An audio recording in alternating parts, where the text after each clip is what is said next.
100 ആളുകൾ എതിരെ നിന്ന് പിന്നിലേക്ക് തള്ളാൻ ശ്രമിച്ചാലും ഭയപ്പെടേണ്ട.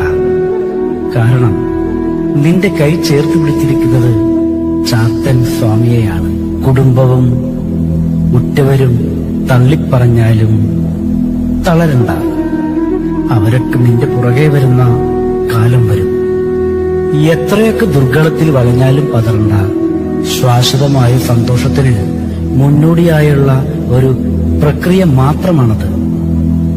നീ സേവിക്കുന്നത് ചാത്തനെയാണ്. ആ കർമ്മം ശക്തമാണെങ്കിൽ 10,000 എതിർത്ത് മുന്നിൽ വന്നാലും സർവ കെട്ടുമുട്ട് ബാധകളും ശത്രുക്കളും അടിയറവ് പറയാൻ സ്വാമിക്ക് അരനിമിഷം മതി. നിന്റെ കർമ്മം സത്യമുള്ളതാകണം. അതിൽ ന്യായം വേണം. സ്വാമിക്ക് കൊടുത്ത വാക്കിൽ സത്യവും ധർമ്മവും പാലിക്കണം.